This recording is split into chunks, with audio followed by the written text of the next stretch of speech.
अगर हम मुस्कुराते हैं तो सामने वाले भी मुस्कुराते हैं और इससे सौहार्दता बढ़ती है, आपसी प्रेम बढ़ता है, कटुता और वैमनस्य घटता है।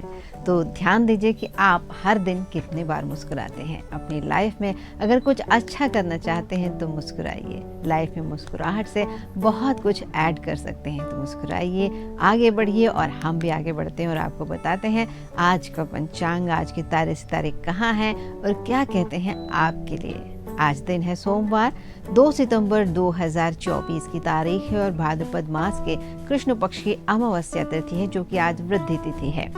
आज मघा नक्षत्र 12:20 तक रहेगा दिन में और उसके बाद पूर्वा फाल्गुनी नक्षत्र की शुरुआत होगी। आज शाम 6:19 तक शिव योग है और उसके बाद सिद्ध योग की शुरुआत होगी। आज का राहु काल सुबह 7:46 से शुरू हो चुका है, जो 9:19 तक रहेगा। आज सूर्य सिंह राशि पर है और चंद्रमा वो भी सिंह राशि पर संचार कर रहे हैं। आज का अभिजीत मुहूर्त दिन में 12:01 से शुरू होगा और 12:51 तक रहेगा। आज का अमृत काल सुबह 9:39 से शुरू होगा और रात 11:25 तक रहेगा।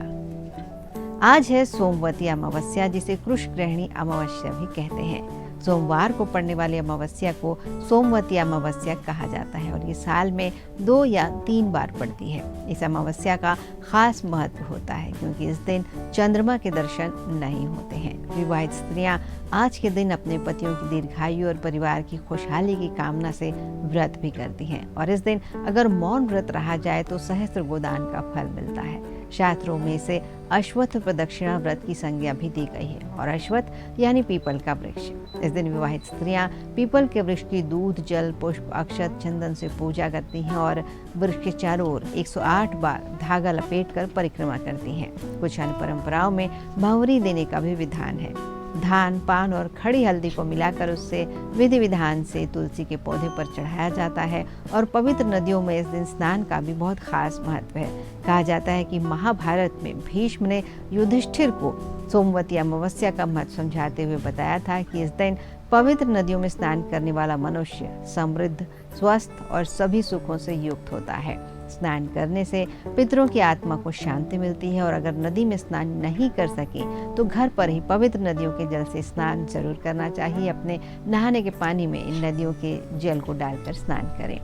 और पीपल के पेड़ में सभी देवी देवताओं का वास होता है और सोमवती अमावस्या के दिन शुरू करके अगर हर अमावस्या के दिन वृक्ष की परिक्रमा करते हैं तो सुख और सौभाग्य में वृद्धि होती है। और अगर हर अमावस्या को ऐसा ना कर सकें तो सोमवार को पड़ने वाली अमावस्या के दिन 108 वस्तुओं की भंवरी देकर सोना धोबिन की कहानी सुने, गौरी गणेश की पूजा करें और कथा सुने तो अखंड सौभाग्य की प्राप्ति होती है।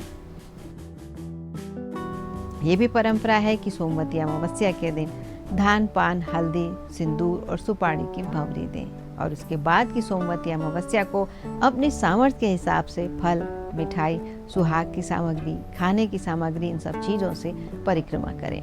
और इसमें चढ़ाया गया सामान किसी सुपात्र ब्राह्मण, अपने ननद को या अपने भांजे को दिया जा सकता है, लेकिन अपने गोत्र या अपने से निम्न गोत्र में इसका दान नहीं करना चाहिए। सोमवती अमावस्या, इसके व्रत का फल भी बहुत अच्छा होता है। सुहागिन महिलाएं या पुरुष भी भगवान शिव और माता पार्वती की इस दिन पूजा करते हैं और उनके लिए सुहाग से जुड़े श्रृंगार के सामान अर्पित करते हैं, अपने अखंड सौभाग्य का आशीर्वाद मांगते हैं और इस व्रत को करने से जीवन की सभी समस्याएं दूर होती हैं, परिवार में सुख, शांति और समृद्धि बढ़ती जाती है।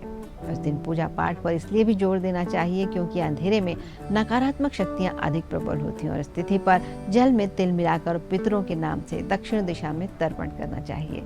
इस दिन दूध और पानी, इसमें काले तिल मिलाकर पीपल को चढ़ाएं तो पितृदोष से भी मुक्ति मिलती है और इसकी परिक्रमा, पूजा और पाठ करने से सभी देवताओं के साथ साथ पितृ भी बहुत प्रसन्न होते हैं। और हर राशि के इष्ट देवता होते हैं, अगर इनका हमारे जीवन पर गहरा असर पड़ता है तो इसका ध्यान जरूर रखें। राशि के अनुसार यदि हम अपने इष्ट देव को प्रसन्न कर लें तो व्यापारिक और वित्तीय समस्याओं का अंत हो जाता है और धनवान बनने के रास्ते खुलने लगते हैं और ये जीवन में सबसे ज़रूरी चीज़ है। तो बात करते हैं सबसे पहली राशि मेष की। इसका ग्रह मंगल होता है और इसके इष्ट देवता हनुमान जी हैं। यदि बजरंग बली की आराधना करें तो जीवन में आ रही समस्याओं का अंत आसानी से हो जाता है। और इसके लिए रोज ओम हनुमते नमः मंत्र का जाप करने से आर्थिक और वित्तीय लाभ मिलने लगते हैं। दूसरी राशि है वृष। इसका ग्रह होता है शुक्र। ज्योतिष के अनुसार वृष राशि के जातकों को धन और अन्य सभी समस्याओं के अंत के लिए दुर्गा माँ की आराधना करनी चाहिए और ओम दुर्गे वे नमः मंत्र के जाप से वित्तीय समस्याओं का अंत हो सकता है। राशि चक्र की तीसरी राशि है मिथुन। इसके ग्रह होते हैं बुध और ग्रह के इष्ट देव भगवान गणेश है। इस राशि के जातकों को भगवान गणेश की पूजा से प्रसिद्धि भी प्राप्त होती है। ओम गम गणपति नमः मंत्र के जाप से इन जातकों को नौकरी और व्यवसाय की परेशानियों में अंत करने में समस्या नहीं आती है। चौथी राशि है कर्क। कर्क राशि का स्वामी ग्रह चंद्रमा है और चंद्रमा के स्वामी भगवान शिव हैं। इसलिए कर्क राशि के जातकों की अगर धन संबंधी इच्छा है, इसमें वृद्धि चाहते हैं तो महादेव की पूजा करें और ओम नमः शिवाय मंत्र का प्रतिदिन जाप करें। सिंह राशि के स्वामी ग्रह सूर्यदेव हैं और इस राशि के जातक को नित्य प्रति सूर्यदेव को अर्घ्य देना चाहिए। इससे इन्हें ऊर्जा मिलेगी और ओम सूर्याय नमः मंत्र का जाप करने से लाभ होगा। छठवीं राशि है कन्या राशि और इसके स्वामी भी बुध ग्रह हैं। इस ग्रह के इष्ट देव गणेश जी हैं, इसलिए कन्या राशि के जातकों को भी धन संबंधी समस्याओं के अंत के लिए गणेश जी की पूजा अर्चना करनी चाहिए। और कन्या राशि वाले जातकों को भी सुबह शाम गणेश जी के मंत्र ओम गम गणपति का जाप करना चाहिए। सातवीं राशि है तुला, जिसके स्वामी ग्रह हैं शुक्र। लेकिन तुला राशि वालों के लिए माता लक्ष्मी की पूजा लाभदायक मानी गई है। अगर तुला राशि के जातक धन की देवी माँ लक्ष्मी को प्रसन्न कर ले तो धन संबंधी सभी समस्याओं का धीरे धीरे अंत हो जाता है। और इसके लिए ओम महालक्ष्मी नमः मंत्र का जाप हर दिन करना चाहिए। इससे घर में धनागमन के नए रास्ते खुलते हैं। वृश्चिक राशि का ग्रह मंगल है और इनके इष्ट देव हनुमान जी हैं। वृश्चिक राशि के लोग ओम हम हनुमते नमः मंत्र का प्रतिदिन जाप करें तो निश्चित रूप से शारीरिक और धन संबंधी पीड़ाओं से राहत मिलती है। नवमीं राशि है धनु राशि। धनु राशि का ग्रह बृहस्पति है और इनके इष्ट देव भगवान विष्णु है। इसलिए धनु राशि के जातकों के लिए भगवान विष्णु की पूजा बहुत शुभ है और जातकों को ओम श्री विष्णवे नमः मंत्र के जाप से व्यवसाय और काम में लाभ हो सकता है। मकर राशि के स्वामी ग्रह शनि हैं और इस राशि के जातकों के लिए शनिदेव और हनुमान जी की पूजा शुभ रहती है। ओम शंकरेश्वराय नमः मंत्र का जाप समस्याओं के अंत में महत्वपूर्ण भूमिका निभाता है और इसके नित्य जाप से सारी बाधाएं दूर होती हैं, घर में सुख शांति बनी रहती है। कुंभ राशि के स्वामी ग्रह भी शनि है और शनि ग्रह के गुरु भगवान शंकर हैं। अगर कुंभ राशि के जातक शनि के साथ शिव जी की पूजा करें तो हर तरह की समस्याओं का अंत होता है। इसके लिए पीपल के पेड़ की भी पूजा की जा सकती है। कुंभ राशि के जातक शिव जी के मंत्र ओम महामृत्युंजय नमः का सुबह शाम 108 बार जाप करें तो जीवन की समस्याओं का धीरे धीरे अंत होने लगता है, दुख दूर होने लगते हैं। अंतिम राशि है मीन राशि और इसका ग्रह है बृहस्पति और इनके इष्ट देव होते हैं भगवान विष्णु। इसलिए मीन राशि के जातकों के लिए नारायण का ध्यान धन प्राप्ति में लाभदायक होता है और इसके लिए मीन राशि के जातकों को ओम नारायणाय नमः और ओम गुरुवे नमः इन मंत्र का जाप शुभ फलदायक होता है। और जैसा कि सितंबर का महीना शुरू हो चुका है और हम पहले सप्ताह में प्रवेश कर रहे हैं, नई उम्मीदें, नई शुरुआत और अवसर इंतजार करते होते हैं हम सभी का, जिनमें से प्रत्येक भाग्यांक से जुड़ी अनोखी चुनौतियां हमारे साथ लगी रहती हैं।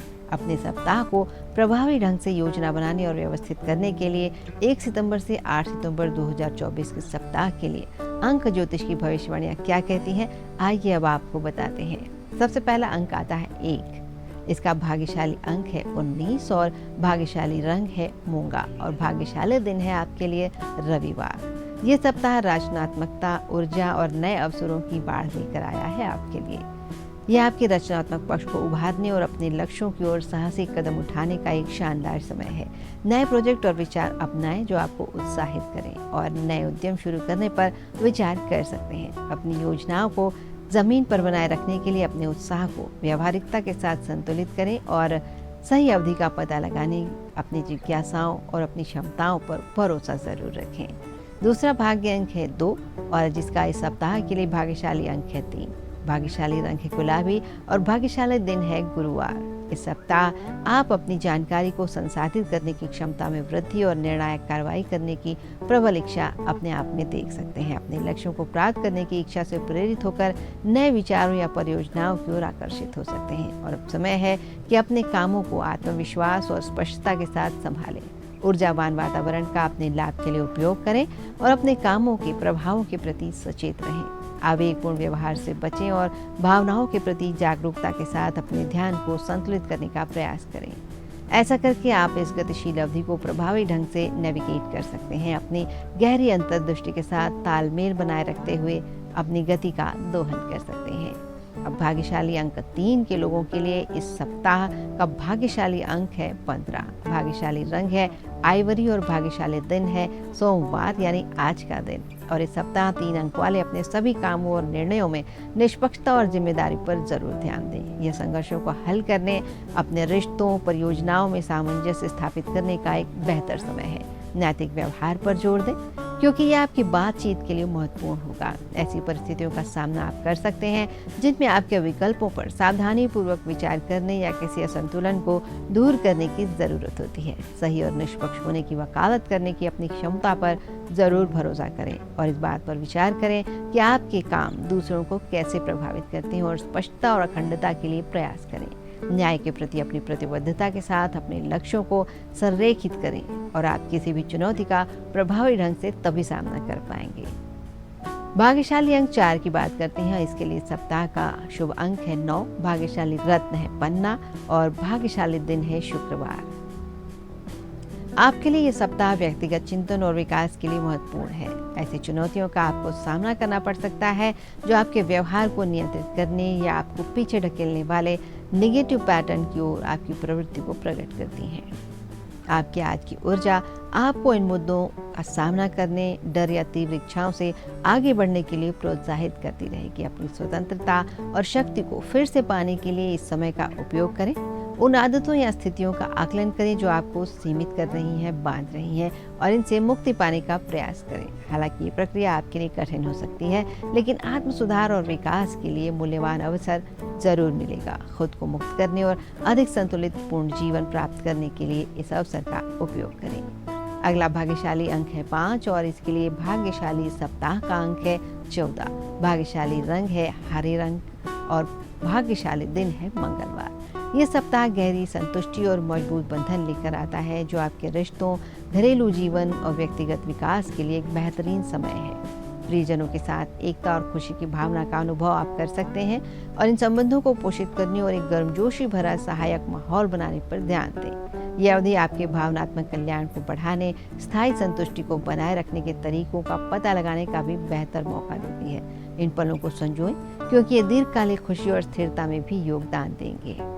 अब बात करते हैं भाग्य अंक 6 की। इनके लिए भाग्यशाली अंक इस सप्ताह का है 5। भाग्यशाली रंग है चांदी का रंग और भाग्यशाली दिन है बुधवार। यह सप्ताह महत्वपूर्ण अंत और शक्तिशाली एहसास के साथ परिवर्तनकारी होने का आपसे वादा कर रहा है। आप कठिन परिस्थितियों का सामना कर सकते हैं जो आपको ये पुनर्मूल्यांकन करने के लिए प्रेरित करते हैं कि आपके जीवन में वास्तव में क्या फायदेमंद है, क्या लाभकारी है। चुनौतीपूर्ण होते हुए भी ये समय नवीनीकरण के लिए एक महत्वपूर्ण अवसर आपको देता है। पिछले बोझ को वहीं के वहीं छोड़ दें, उसके उपचार और विकास के लिए रास्ता साफ करने के अवसर को अपनाएं। हालांकि ये जल्दबाजी लग सकती है, लेकिन ये चरण नई शुरुआत और प्रगति के लिए जगह बनाने के लिए बहुत जरूरी है। इस अवधि का उपयोग अपने मार्ग का पुनर्मूल्यांकन करने के लिए करें और अधिक मजबूत और अधिक अनुकूल बने। अगला भाग्य अंक है 7 और भाग्यशाली अंक इनके लिए इस सप्ताह का है 12। भाग्यशाली रंग है मारून और भाग्यशाली दिन है शनिवार। इस सप्ताह अपनी विविध जिम्मेदारियों को संभालने के लिए रणनीतिक दृष्टिकोण बहुत महत्वपूर्ण है। विभिन्न कार्यों को पूरा करने के लिए लचीलापन और अनुकूलनशीलता बहुत जरूरी होगी। संगठन के प्रति अपने उत्साह का लाभ उठाएं और स्थिर प्रगति सुनिश्चित करने के लिए अपने कामों को एक रेखा में लाएं। वर्तमान समय आपकी ऊर्जा आपको प्रभावी रूप से प्राथमिकता देकर आवश्यकता अनुसार योजनाओं को समायोजित करके अपने व्यस्त कार्यक्रम को संतुलित करने के लिए प्रोत्साहित करती है। अपने लक्ष्यों पर ध्यान केंद्रित रखें, लेकिन जब भी आवश्यक हो तो गियर बदलने के लिए जरूर तैयार रहें। चतुर समाधान खोजने और अनुकूलन करने की आपकी कैपेसिटी आपको इस सप्ताह कुशलतापूर्वक खुद को संभालने में मदद करेगी। अपने प्रयासों में सामंजस्य बनाए रखेंगे और एक स्थिर गति बनाए रखेंगे। आपका काम आपके लक्ष्यों के अनुरूप होगा। अगला भाग्यशाली अंक है 8 और इस सप्ताह के लिए आपका भाग्यशाली अंक है 1। भाग्यशाली रंग है एम्बर और भाग्यशाली दिन है गुरुवार। 8 अंक वालों के लिए ये सप्ताह आत्मनिरीक्षण और अज्ञात का सामना करने का सप्ताह है और इसके लिए आप प्रोत्साहित रहेंगे। आपको अपने अंतर्ज्ञान पर भरोसा करने और सतही दिखावे से परे रहने की जरूरत होगी, क्योंकि भ्रम या भ्रामक विवरण हो सकते हैं। ये अपने भीतर के आत्म को तलाशने, छिपे हुए डर को दूर करने और अपने आंतरिक मार्गदर्शन के साथ अपने संबंधों को मजबूत करने का एक अच्छा समय है। हालांकि ये अनिश्चित लग सकता है, ये चरण महत्वपूर्ण व्यक्तिगत विकास का मौका भी देते हैं, लेकिन अस्पष्टता से निपटने के लिए अपनी प्रवृत्ति पर, अपने नेचर पर भरोसा रखें। और अंतिम भाग्य अंक है 9। इनके लिए सप्ताह भाग्यशाली अंक होगा 6, भाग्यशाली रंग है फिरोजी और भाग्यशाली दिन है सोमवार यानी आज का दिन। ये सप्ताह 9 अंक वालों के लिए आत्मनिरीक्षण करने का आह्वान करता है, जो आपको अपने जीवन के अज्ञात पहलुओं का पता लगाने के लिए प्रेरित भी करता है। अपने अंतर्ज्ञान पर भरोसा रखें और सतह के नीचे देखें, क्योंकि आपको भ्रमित करने वाली या भ्रामक स्थितियों का सामना करने वाली स्थितियां आ सकती हैं, जिसके लिए सावधानी पूर्वक जांच करें। देखें कि आपके भीतर की गहराई क्या है, छिपे हुए डर कैसे हैं, उनका सामना करें और अपने मार्गदर्शक सिद्धांतों के साथ अपने संबंधों को मजबूत करने का ये एक आदर्श सप्ताह है, जब चीज़ें अनिश्चित लग सकती हैं। ये अवधि आपके व्यक्तिगत विकास के लिए बहुत सही अवसर आपको प्रदान करती है, तो अपने आंतरिक मार्गदर्शन पर भरोसा रखें और उसके साथ आगे बढ़ते रहें। और अब आइए बात करते हैं फूलों की। आपने देखा होगा सदाबहार का फूल, जो एक बहुत महत्वपूर्ण फूल होता है। इसका विशेष महत्व धार्मिक और आध्यात्मिक कारणों के कारण तो होता ही है, स्वास्थ्य के लिए भी ये लाभदायक है। इसे सदाबहार कहा जाता है क्योंकि इसके फूल पूरे साल 365 दिन फूलने की क्षमता रखते हैं और ये सफ़ेद और रानी कलर के साथ साथ कई रंगों में आता है। इसका उपयोग धार्मिक कार्यों में बार बार किया जाता है। इस फूल को माँ दुर्गा, माँ लक्ष्मी और माँ सरस्वती को समर्पित किया जाता है। धार्मिक उत्सवों और पूजा अर्चना में भी इसका उपयोग किया जाता है। सदाबहार के फूलों की माला बनाकर उसे पूजन में उपयोग कर सकते हैं और भगवान को अर्पित कर सकते हैं। इसके फूलों का चढ़ावा भगवान गणेश, माँ दुर्गा, भगवान विष्णु, इन सबको चढ़ाया जा सकता है। सदाबहार के फूल को संग्रहित करके उसे धार्मिक स्थलों में विशेष पूजा के लिए उपयोग करते हैं, जिससे भक्तों का मन शांति और आनंद से भरता है। इसके धार्मिक महत्व के कारण इसे बड़े सम्मान से देखा जाता है और सभी अनुष्ठानों में बहुत पुराने समय से ही उपयोग किया जा रहा है। कई बार कड़ी मेहनत करने के बावजूद जब हमें सफलता नहीं मिल पाती है और जीवन में निराशा महसूस होने लगती है, ऐसा आपके साथ भी हो रहा है, तो रंग बिरंगे फूल कुछ चमत्कारिक प्रयोग से आपकी इच्छाओं को पूरा कर सकते हैं। और आज हम सदाबहार के फूल की बात कर रहे हैं, तो ये शनि, राहु और केतु को शुभ बनाते हैं। घर की पूर्व दिशा में सदाबहार के फूल रखने से मान सम्मान की प्राप्ति होती है। खाली पेट अगर आपने 2 सदाबहार के फूल चबा लिए तो शुगर में राहत मिलती है। घर में सदाबहार के पौधे रखने से नकारात्मक ऊर्जा खत्म होती है। सदाबहार के फूल को लेकर अगर आप ग्रहण में यात्रा करते हैं तो जीवन में संतुलन और समृद्धि आती जाती है। अगर रोजाना सदाबहार के फूल को लेकर ईश्वर की पूजा की जाए, उन्हें फूल चढ़ाए जाए, तो रोगों से मुक्ति मिलती है और मन में शांति बनी रहती है। सदाबहार के फूल लेकर मंत्र जाप करने से धन की प्राप्ति होती है और रोगों से रक्षा होती है। अगर सदाबहार के फूल लेकर आप धन और समृद्धि की प्राप्ति के लिए प्रार्थना करते हैं तो अधिक से अधिक आर्थिक लाभ होता है। नए काम की शुरुआत के पहले सदाबहार के फूल का प्रयोग करने से उस काम में भी सफलता मिलती है। अगर इस फूल को धन के उपहार के रूप में आप देते हैं तो धन संबंधी समस्याओं का समाधान मिलता है, निदान मिलता है। सदाबहार के फूल के साथ अगर स्वास्थ्य के लिए प्रार्थना करते हैं तो रोगों से मुक्ति मिलती है। धन प्राप्ति की चाह है तो सदाबहार के फूल लेकर हवन करें, तो इससे धन प्राप्ति होगी और वित्तीय समृद्धि मिलेगी। सदाबहार के फूल को धन लाभ के लिए अर्चना करके धन का अधिकाधिक स्वागत किया जा सकता है। आज सप्ताह का पहला दिन है, तो नई ऊर्जा के साथ दिन की शुरुआत कीजिए, जिससे पूरे सप्ताह के लिए एक अच्छी नींद तैयार हो सके। और आज के भाग्योदय से मुझे यहीं आज्ञा दीजिए और कल सुबह 8:30 पर आपसे फिर भेंट होगी। तब तक के लिए अनुमति दीजिए। नमस्कार और मंगलमय दिन की एक बार फिर से आप सभी को शुभकामनाएं।